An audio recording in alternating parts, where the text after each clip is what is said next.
Et on commence d'ici en Égypte où le Premier ministre Dr Mostafa Madbouli s'est rendu aujourd'hui au gouvernorat d'Assouan pour inspecter un certain nombre de projets de services et de développement, notamment l'initiative présidentielle Haya Karima ou Vie décente.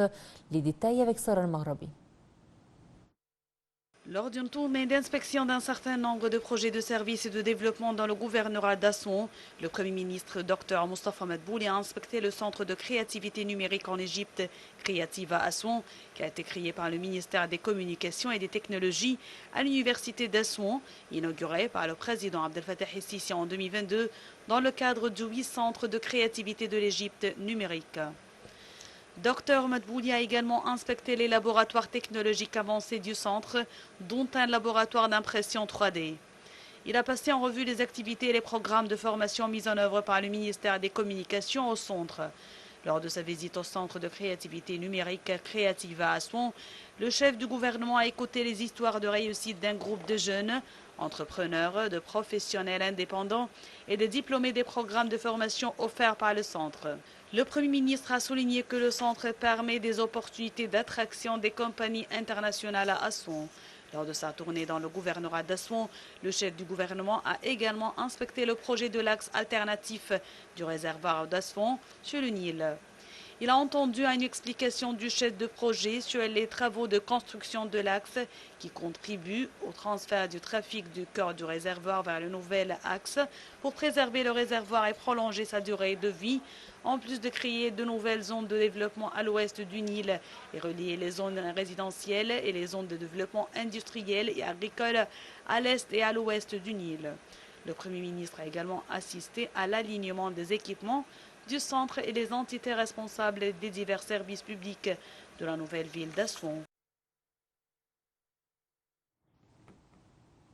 La Cour suprême constitutionnelle, présidée par le conseiller Boules Fahmi, président de la Cour, a tenu aujourd'hui une conférence de presse intitulée « Le système judiciaire de la Cour constitutionnelle suprême à la lumière des nouvelles dispositions de la Constitution de 2014 » qui coïncide avec le 10e anniversaire de la publication de la Constitution de 2014. Lors d'une conférence de presse, le conseiller Boules Fahmi a souligné le souci des dirigeants politiques de maintenir la plus haute souveraineté de la Constitution et de la loi de manière à garantir la stabilité de l'État conformément aux principes de légitimité constitutionnelle. Pour sa part, le conseiller Tarek Abdegawed, vice-président de la Cour constitutionnelle suprême et son porte-parole, a confirmé que la Constitution égyptienne stipule que la Cour constitutionnelle suprême est un organe juridique indépendant, indiquant que plusieurs règles appropriées par la Cour suprême constitutionnelle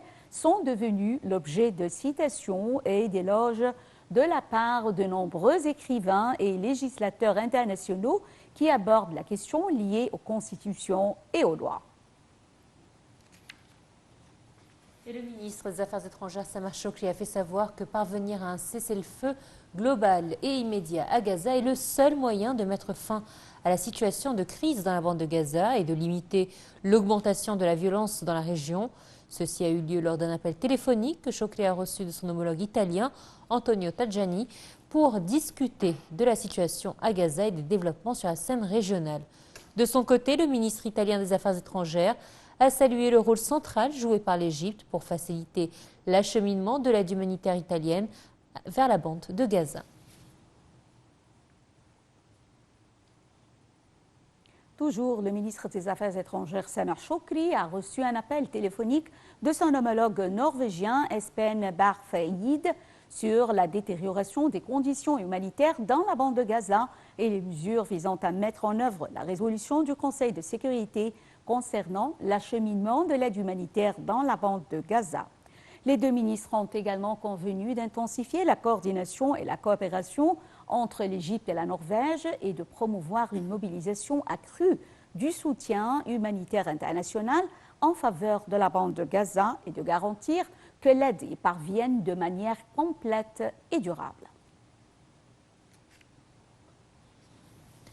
Et justement, sur le terrain, le ministère palestinien de la Santé a annoncé aujourd'hui un bilan de 24 927 personnes tuées, en majorité des femmes et des enfants dans la bande de Gaza depuis le 7 octobre.